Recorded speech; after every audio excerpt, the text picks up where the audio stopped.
No one already. All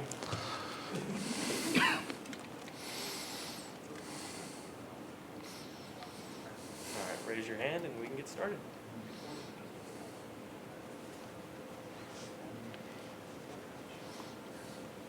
So how would you describe just everyone's attitude after, losing to Alabama? It appears you can't make it to the SEC championship, so maybe a readjustment of goals and whatnot moving forward? So it was down for like the day after, but we have a 24-hour rule, and once that 24 hours is up, you just got to flip the script.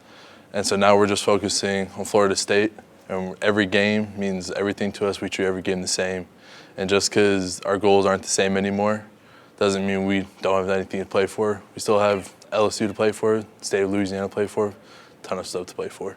Mm-hmm. Kyron Lacey was just here. Can you kind of what have you seen out of him in terms of there has been some drops, some tough times, and then lately making those touchdown plays and big plays for you? So like when I'm out there on the field, the drops, I kind of just don't even, at the time I don't even know like who dropped it. But I do know when I see that touchdown, who's got the ball. I mean, that's all that matters to me at the end. And so when he makes those big plays, like when they're needed, that's all that matters to me. And yeah, he's been doing that. He's been doing great. Yeah. Garrett, the offensive line has been so good all year long. What's it like being like a small part of just such a solid group? Yeah. So the offensive line, 5 people have to work together.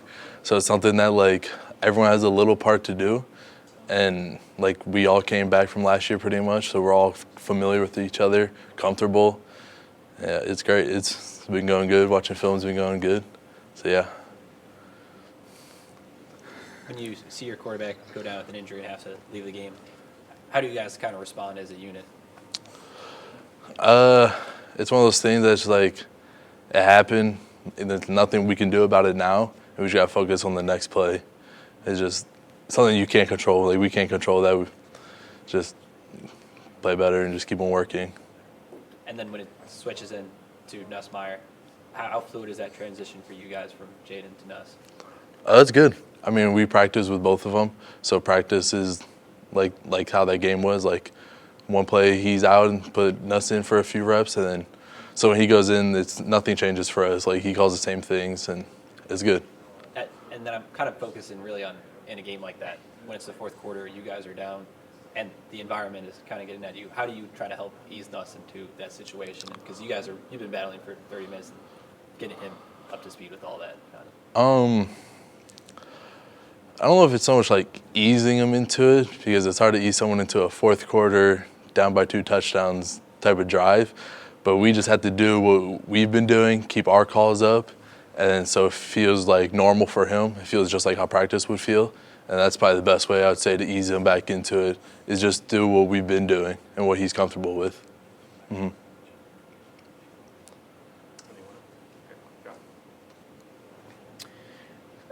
How did you feel that Jaden played on that big stage the other night? And should a guy be penalized because he gets injured and has to miss time when he's still, one of the best players in the country?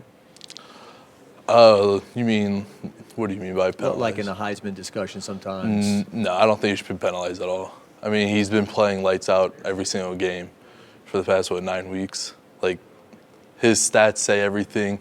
Compare his stats to anyone else's stats. Like, there's no reason to penalize him for being hurt. You said you see the touchdown catches. Do you see his runs sometimes? Yeah. You're amazed by what he does? Sometimes. I think last game he broke out, started running, and broke some people's ankles. And there's 3 people down, and he's still going. Like, can't be mad at that. 20 yards is 20 yards either way you go. So, I just saw Coach Davis. He poked his head in here. I know I've asked you about him before, but what he does on the recruiting trail too, and just overall as your positions coach. No, he's been great with us. I mean, he's always worked with us. He understands every one of us. We're all different, and he knows our personalities. So he knows how to coach each and every one of us like differently, but the same, if that makes sense. So if he has to be harder on someone or another person, maybe he has to teach more. So he understands our personalities, and so he's able to work with us really well. you've had to have some people fill in due to injuries on the offensive line. I'm curious how you felt about the play of Lance Hurd as a freshman, kind of stepping in. I think it was Emery was down. He stepped in. What have you seen from him and his growth? He's a freshman coming in, and then so when he gets in, he kind of has to kind of warm up. But once he warms up, he's a long kid. He's a tall kid. He's strong, and so I think once he gets going, gets the freshman out of him, kind of, he's unstoppable. He'll be good. Yeah. So no problems with him.